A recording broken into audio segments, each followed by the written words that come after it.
What else, dear, you want to know? What shall I tell you? I can talk from here till the next year. Well, I think what's important is Maybe you could Ask Big as Fish. far as if there are lessons to be learned. But this is my point, and this is the tragedy of my life, that I see that from such untold tragedy, what I tell you is a little point in a book, in an epic of a big author. It's just the point.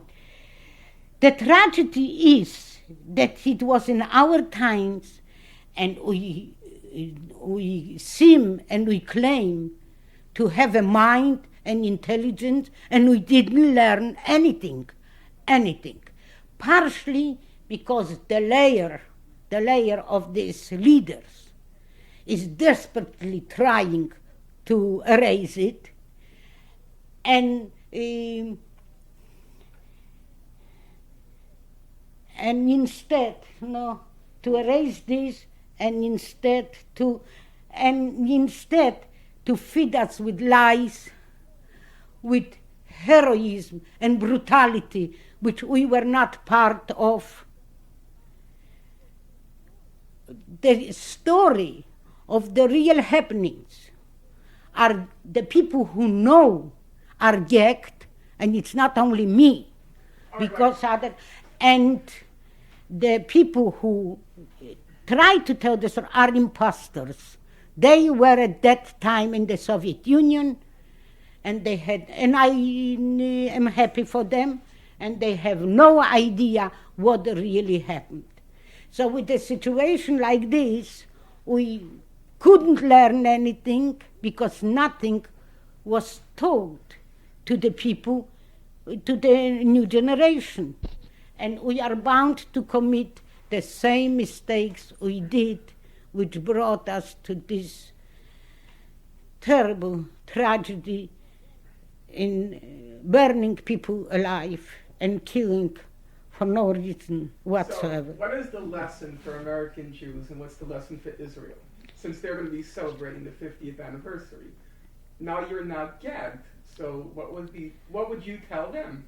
I would tell them, before they make any decision, first of all, to choose people who have something more than ruthlessness in their physics, who are human and can identify themselves with human sufferings, because this is our history, human sufferings. To lead the Jewish people, you have to have a person who understands human sufferings.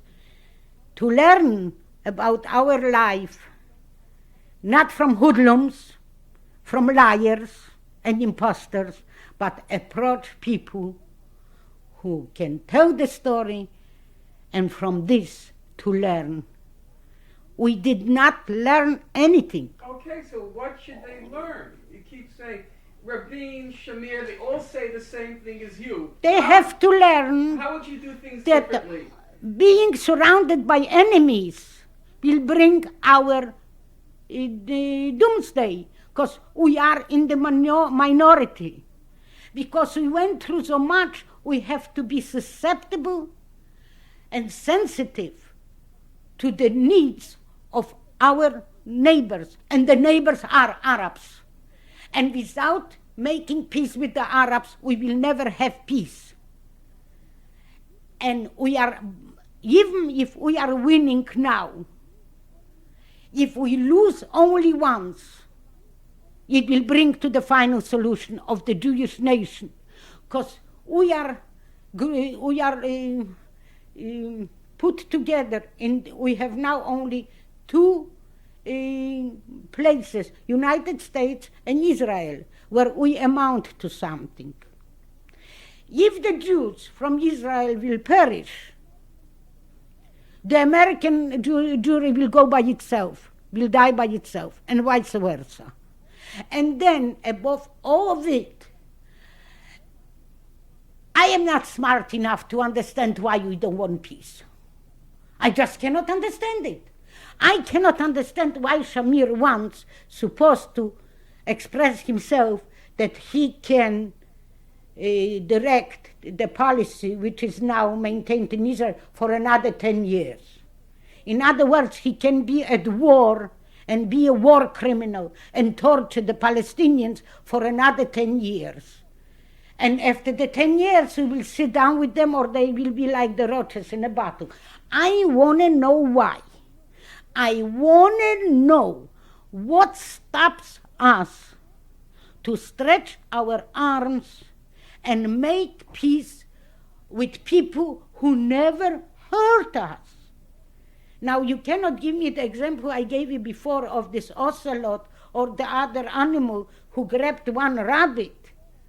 I am fully aware of the in Jerusalem during the war, the fascist who allied himself with Hitler. I know about the existence once of Mufti. I know it. But what will this teach us? I also know that Shamir wanted to follow Mufti.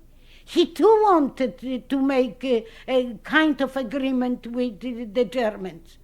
But why should we stop and talk about this at the time when all Palestinians are starving to finally have their homes and their children and their husbands and go out and work and make a living? Why do we stop them? What do we want? Now, hiddenly, I am mean, because when I start to talk about the relations of the Jews and the Palestinians, I can't help, but I am in the skin of the Palestinians. I have a filthy thought that the Jews won't exterminate the 1.5 million Palestinians. And I cannot understand. I just can't understand. And even more, since I am leaving behind 3 sons and their wives and a grandchild, I am afraid that they may meet finally my faith. I love my children. Nobody knows how. This is it. Nothing else matters but these children. But I once couldn't help, and I said to my son, I will rather see you dead than go through what I went through. And I will repeat it right now. So how can I sit here and witness what is done to the Palestinians?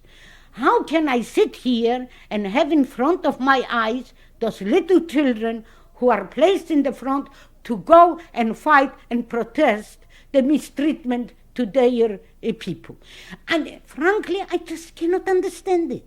I want somebody come over and try to tell me at least one rationale. I don't ask for a whole picture. I want to see one reason. In which way are the Palestinians in a way to a prosperous and normal Jewish country? If I would know, I would be against too, because I want to see, I am against countries. I want to have the whole earth united. But being as it is, I will advocate a Jewish state, but not a garrison who goes out every morning or at night and brings back that Palestinians. I can't take it, and it kills my life and my mentality. That's all.